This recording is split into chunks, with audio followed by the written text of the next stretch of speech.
Le grand direct de l'actu, Jean-Marc Morandini. Hôtels, restaurants, produits, filles, électroménagers, méfiez-vous des faux avis sur Internet. Selon la Direction générale de la concurrence de la consommation et de la répression des fraudes, en 2013, 45% des avis de consommateurs présenteraient ce qu'ils appellent des anomalies. On va essayer de comprendre ça avec Andreas Munzel, qui est chercheur au Centre de recherche en management de Toulouse et spécialiste de l'analyse des avis des internautes. Andreas Munzel, bonjour.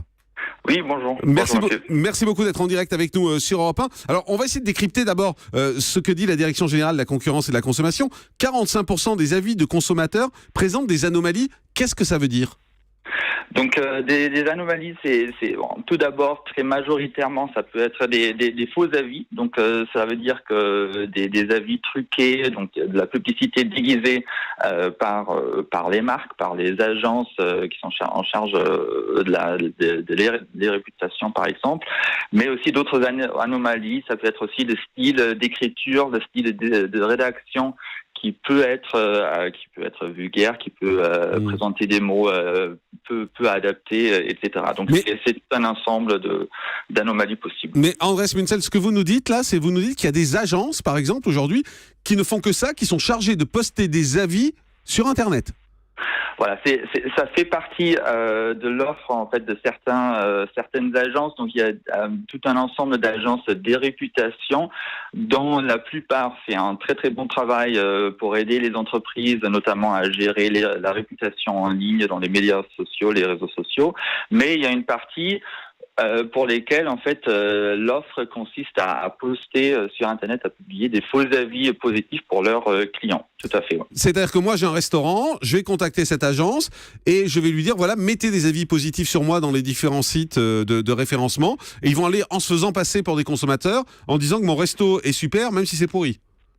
Tout à fait. Donc c'est juste la direction en fait de la prise de contact qui peut être dans les deux sens. Donc ça peut être à la fois donc le restaurateur, le propriétaire d'un hôtel qui contacte une agence, comme le service est parfois un peu caché dans sur les sites de ces agences. Et ce sont souvent aussi des agences qui contactent directement les restaurants, les hôtels, etc. Donc ça va dans les deux sens. Et est-ce que le contraire est vrai ? Est-ce que moi, par exemple, patron de restaurant, je peux les contacter et leur dire voilà, j'ai en face de moi un autre restaurant qui me fait de la concurrence, j'ai envie que vous alliez mettre des avis négatifs sur lui en disant qu'on y mange très mal. Ça existe ça aussi ? Ouais, malheureusement, c'est dans les deux directions. Donc ça semble plus évident que ce sont des faux avis positifs, mais on remarque de plus en plus dans les études qu'il y a aussi cette pratique des faux avis négatifs dans lesquels les entreprises dénigrent systématiquement les concurrents, les produits concurrents ou les concurrents directs sur le marché. Oui. Mais alors ça c'est compliqué quand on est consommateur, là je reprends mon habit de consommateur, quand on est consommateur, ouais. C'est compliqué. Comment on sait que les avis sont faux ? Il y a des trucs, il y a des astuces pour les repérer ces faux avis ? Oui, là aussi c'est un sujet vraiment compliqué. Donc il y a plusieurs collègues américains, quelques-uns en Europe et en France qui travaillent sur ce sujet pour tout d'abord analyser les textes. Donc vraiment l'avis lui-même pour déchiffrer, pour identifier des mots, des formules, des formulations pour dire c'est plutôt un avis, un faux avis ou plutôt un avis véridique. Donc par exemple ce qu'ils ont prouvé, c'est les superlatifs, des émotions, des extrêmes sont plutôt présents dans les faux avis. Les vrais avis sont souvent plus modérés, donc un peu plus modérés. Mais est-ce que c'est légal tout ça ? Est-ce qu'un commerçant a le droit d'employer cette société qui va mettre des faux avis ? Il y a une réglementation ou alors c'est trop récent ? C'est assez récent. Néanmoins, tout ce qui est avis, faux avis, ça tombe dans la catégorie de la publicité déguisée ou trompeur. Donc, je pense qu'il y a actuellement le cadre légal qui se met en place. Il y a notamment, par exemple, aux États-Unis, des entreprises.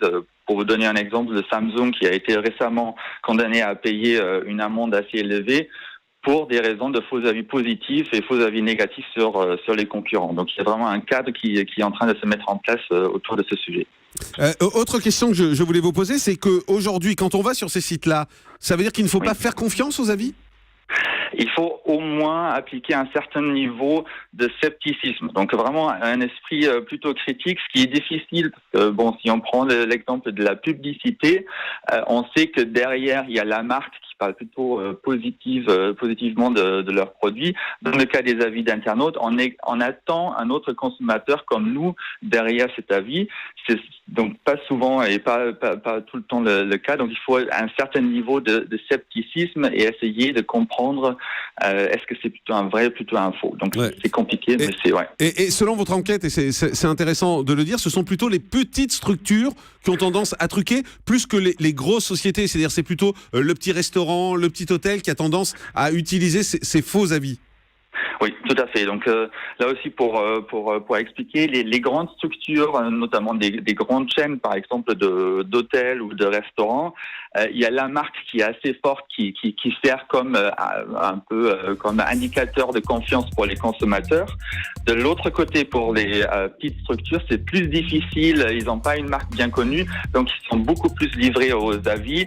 Et eux, ils ont après plus tendance à malheureusement suivre un peu ces pratiques malicieuses. Merci beaucoup pour toutes ces précisions qui vont surprendre sans doute beaucoup d'auditeurs d'Europe 1, parce que je crois qu'on était nombreux à faire confiance à ces avis en se disant il y en a peut-être un ou deux faux, mais pas à ce point-là. 45% des avis de consommateurs se présenteraient des anomalies sur les sites internet, c'est-à-dire quasiment 1 sur 2. Donc soyez prudents. Merci Andreas Menzel, chercheur au Centre de recherche de management de Toulouse et spécialiste de l'analyse des avis des internautes. Merci d'avoir été en direct avec nous sur Europe 1.